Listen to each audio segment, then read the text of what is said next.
নাম তো থাকবেই, যার বদনাম আছে তার সুনামও আছে, সেটা মাথায় রাখতে হবে। যার বদনাম আছে তাদের সুনামও আছে। আমরা যারা মানবিক কাজ করি আমাদের শুধু বদনাম, আমরা শুধু খালি মানুষের টাকা পয়সা মেরে খেয়ে ফেলতেছি। আরে ভাই, ফেসবুক থেকে আর্নিং ডে আসি ভাই কয় টাকা? ফেসবুক থেকে যা আর্নিং আসে তার চেয়ে তো বেশি মানুষকে দান করা হয়। যদি 20,000 টাকা দান আসে, ইনকাম আসে ফেসবুক থেকে, 40,000 টাকা দান করতে হয়। আমরা মানবিক যারা কাজ করি তারপরেও আমরা দোষী। আমরা বাসা বাড়ি, গাড়ি বাড়ি সব কিছু করে ফেলতেছি মানুষের টাকা দিয়ে। ভাই ভাই আমি আসলে কিন্তু কারো কাছ থেকে 1 টাকাও ডোনেট নেই নাই। আমার নিজের ব্যক্তিগত টাকা দিয়ে সবসময় যাই পারি অল্প অল্প গরিব অসহায় মানুষদেরকে নিয়ে কাজ করি। তারপরেও যেন কেন কিছু মানুষের জলে আমাদেরকে নিয়ে অনেক কথা, আমাদেরকে নিয়ে অনেক হেয় প্রতিপন্ন করে কথা বলা, আমি কষ্ট পাই। একটা মানুষ যদি উপর দিকে উঠতে চায় তাকে উপরে তোলার চেষ্টা করবেন, টেনে হেঁচড়ে নামানোর চেষ্টা করবেন না। কেননা আমরা সবসময় টেনে হেঁচড়ে নামানোর জন্য উঠে পড়ে লেগে যাই। আরে ভাই কেন? একটা মানুষ উপরে উঠতেছে তাকে ওঠার সুযোগ দেন। একটা মানুষ নিজের পায়ে দাঁড়ানোর চেষ্টা করতে তাকে দাঁড়ানোর সুযোগ দেন।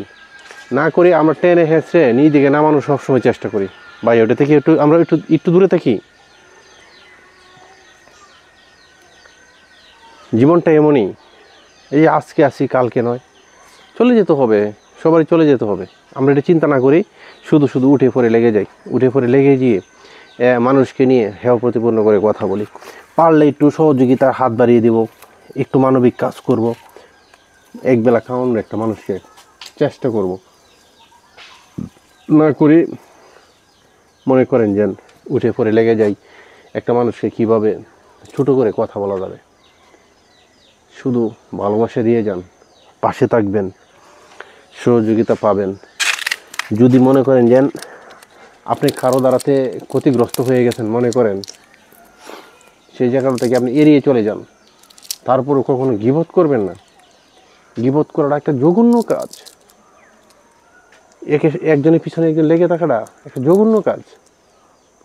ওইটা থেকে আমরা একটু দূরে থাকি। কেন আমরা একজনের পিছনে একজন লেগে থাকবো? সেটা আমরা লেগে না থেকে সবসময় আমরা চেষ্টা করব যেন অসহায় মানুষদের পাশে থেকে সহযোগিতা করি। একজনকে বিবেচনা দিয়ে কথা বলার চেষ্টা করি, একজনকে ছোটো করে কথা না বলি। একজনকে যখন ছোটো করে কথা বলি তখন কিন্তু তার মনে অনেক কষ্ট আসে।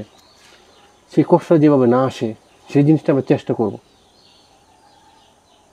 আর সবাই যখন আমার পাশে থাকবেন আমি আপনাদের সাথে অবশ্যই ভালো একটা কিছু করতে পারবো, আপনাদের পাশে থাকতে পারবো।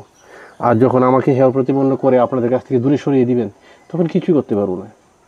যে যেখান থেকে দেখছেন আমার জন্য দোয়া করবেন, আমার পাশে থাকবেন, অবশ্যই ভালো কিছু একটা করতে পারবো।